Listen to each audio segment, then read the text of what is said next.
Bismillahirrahmanirrahim. Assalamualaikum warahmatullahi wabarakatuh. Rabbi shrah sodri wa yassirli amri wahlul 'uqdatam min lisani yafqahu qauli. Anak-anak Esa Karim Primary School level 1 dan level 2, bagaimana kabar puasanya sore ini? Masih semangat kan? Insya Allah masih ya. Mudah-mudahan Allah memberikan kita kekuatan untuk bisa melaksanakan ibadah saum kita sampai 1 bulan ke depan. Amin. Alhamdulillah sore ini bisa bertemu dengan Miss Herti. Miss Herti akan menceritakan sesuatu tentang Ramadan. Tentang apa itu? Yaitu tentang sejarah Ramadan. Nah, Miss Herti akan menceritakan bagaimana dulu Rasulullah menerima perintah saum ini. Nah ya, yang pertama dulu ternyata perintah saum ini sama Allah diturunkan kepada Rasulullah kita Muhammad itu ada di dalam Al-Quran, Quran surat Al-Baqarah ayat 183.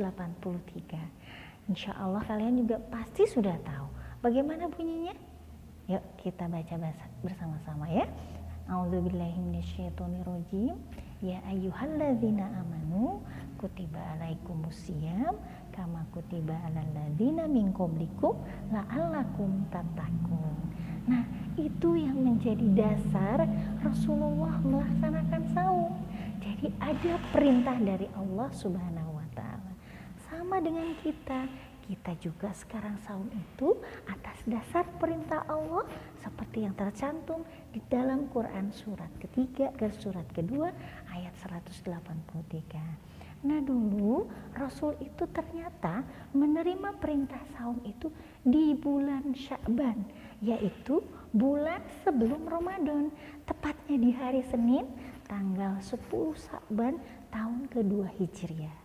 Itu sama dengan kira-kira setelah setengah tahun umat Islam hijrah dari Mekah ke Madinah. Nah pada saat itulah Rasul menerima perintah untuk menjalankan ibadah di bulan Ramadan.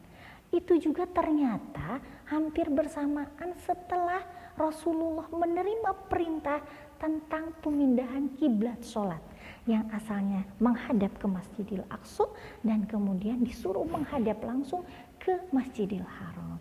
Nah jadi berturut-turut ya Rasulullah menerima perintah. Nah setelah itu ternyata kenapa ya kira-kira Allah menurunkan perintah saum ini di bulan sebelum saum?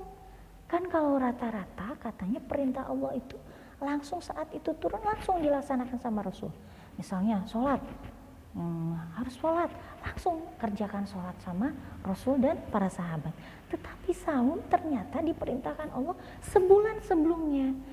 Ya Allah, ada apa ya dengan saum? Ternyata betul, saum itu memiliki keistimewaan yang hebat sekali. Sampai-sampai perintahnya sebulan sebelum dilaksanakan. Ternyata memang Rasulullah perlu persiapan menuju ke ibadah saum itu. Jadi mulai dari persiapan rukunnya, kemudian harus sahur, kemudian harus berbuka dan sebagainya. Dan ada satu keistimewaan lagi di saum. Kenapa? Kata Allah, saum itu adalah untukku. Kalau misalnya ibadah-ibadah lain adalah untuk hambanya, tetapi perintah saum itu adalah untukku. Jadi artinya kalau misalnya perintah saum itu untukku, untuk Allah aja, karena apa? Saking istimewanya perintah Allah ini. Ya, jadi kalau saum itu yang lain, maka misalnya kalau sholat kan bisa berjamaah, terlihat dengan orang lain. Kalau puasa bisa nggak? Ada ya. Jadi misalnya kalau kita puasa di depan orang tua kita, di depan saudara kita, kita bisa. Emang puasa. Tapi ketika tidak ada orang, bisa nggak kita minum? Bisa nggak kita makan? Bisa sebenarnya ya. Tapi tidak ada yang tidak terlihat oleh Allah. Karena Allah itu maha mengetahui. Allah itu maha tahu apa yang kita kerjakan.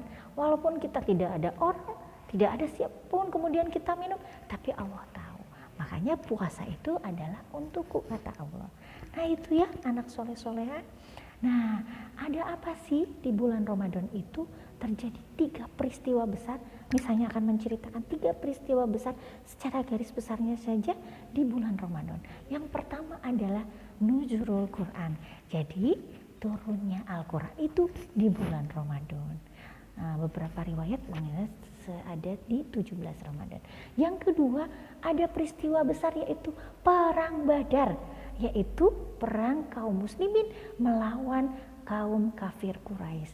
Dan alhamdulillah atas izin Allah peperangan itu dimenangkan oleh kaum muslimin. Yang ketiga yaitu peristiwa Futuh Mekah, di mana Mekah ditaklukkan oleh kaum muslimin dan direbut dari tangan-tangan orang kafir Quraisy.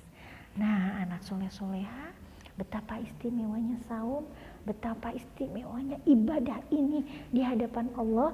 Makanya mudah-mudahan anak-anak Esa Karim Primary School level 1, level 2 tetap semangat menjalankan ibadahnya ya.